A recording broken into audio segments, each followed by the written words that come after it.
Seorang gadis kecil terkejut menemukan foto seorang wanita tergantung di kamar rumah Presdir. Karena penasaran, ia ingin mengambilnya untuk melihat lebih dekat. Namun tanpa sengaja ia menjatuhkan bingkai foto hingga pecah. Suara itu segera membuat Presdir di lantai bawah naik dengan marah. Ia menegurnya tidak punya pendidikan seorang ayah. Namun gadis kecil berkata sejak lahir ia tidak pernah punya ayah. Lalu menjelaskan bahwa ia hanya masuk karena melihat foto itu. Melihat fotonya rusak, Presdir sangat marah. Tidak mau mendengar alasan apapun, dan langsung ingin mengusirnya. Dalam adu mulut itu, Liontin Giok gadis kecil jatuh di sudut ruangan. Saat ia hampir ditarik keluar, Presdir akhirnya luluh, memberinya cek senilai $1 juta, serta memerintahkan semua barang di kamar itu diganti baru. Alasan Presdir begitu peduli pada kamar itu, karena wanita di dalam foto adalah kekasihnya yang hilang 6 tahun lalu. Namun ia tidak tahu, gadis kecil yang baru saja ia usir sebenarnya adalah putrinya sendiri. 6 tahun lalu Presdir dikejar musuh. Wanita itu demi menyelamatkannya sengaja mengalihkan para pembunuh. Sebelum pergi, ia menyerahkan Liontin Giok untuk melindunginya. Lalu tanpa menghiraukan usahanya menahan, wanita itu berlari ke arah musuh. 6 tahun berlalu, Presdir setiap hari mencari keberadaannya. Namun ia tidak tahu bahwa wanita itu sudah menjadi gila, dan diam-diam melahirkan seorang anak perempuan untuknya. Demi mengobati penyakit wanita itu, gadis kecil bekerja mencuci piring di lokasi konstruksi. Mandor yang kasihan padanya, memberinya $500 dan satu porsi daging rebus. Gadis kecil sangat senang, bergegas pulang memberitahu ibunya bahwa sebentar lagi bisa sembuh. Namun belum sempat selesai bicara, ibunya sudah memuntahkan darah.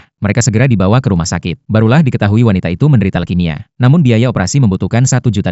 Sedangkan gadis kecil hanya punya puluhan dolar hasil tabungan cuci piring. Terpaksa gadis kecil menelepon pamannya. Namun pamannya malah berharap ibunya segera mati. Melihat itu gadis kecil langsung berlutut di depan dokter dan perawat. Mengatakan dirinya bisa mengumpulkan botol bekas untuk dijual. Memohon agar ibunya diselamatkan dulu. Meski semua orang tersentuh, rumah sakit tetap punya aturan. Mereka hanya bisa membantunya sedikit uang. Lalu dengan baik hati mengingatkan bahwa Presdir yang terkenal dermawan sedang inspeksi di rumah sakit. Jika ia sungguh ingin menyelamatkan ibunya, bisa mencoba meminta bantuan Presdir. Gadis kecil pun menulis papan dan menghadang mobil Presdir. Melihat papan itu Presdir berhenti, membuka payung lalu berjalan mendekat menanyakan apa yang terjadi. Gadis kecil menangis mengatakan ibunya sakit parah butuh $1 juta.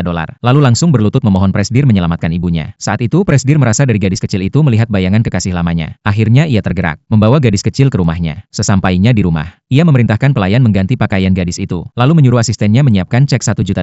Sehingga terjadilah kejadian di awal. Tak lama setelah gadis kecil pergi, asisten yang sedang merapikan kamar menemukan Liontin Giok yang jatuh, persis sama dengan yang dulu dipakai wanita itu. Presdir terkejut. Mengapa Giok kekasihnya bisa ada pada gadis kecil itu? Itu jelas Giok yang dulu ia berikan sendiri. Saat itu bawahannya melapor bahwa 6 tahun lalu wanita itu melahirkan seorang anak perempuan dan sekarang sedang dirawat di rumah sakit. Mendengar itu Presdir sadar. Gadis kecil yang tadi ia marahi ternyata adalah putrinya sendiri. Ia segera membawa orang-orangnya menuju rumah sakit. Di sisi lain paman dan bibi masuk ke ruang rawat wanita itu. Begitu masuk mereka langsung meminta uang. Bahkan mengancam akan menjual gadis kecil jika tidak diberi. Melihat ibunya tidak setuju, paman itu pun mulai menggeledah ke segala arah. Saat itu gadis kecil masuk membawa uang pengobatan. Melihat cek $1 juta di tangannya, keduanya langsung ingin merampasnya. Namun gadis kecil mati-matian mempertahankan. Akhirnya cek itu malah robek jadi dua. Paman yang marah besar mengangkat kursi hendak memukul mereka. Di saat genting itu, Presdir muncul di depan pintu.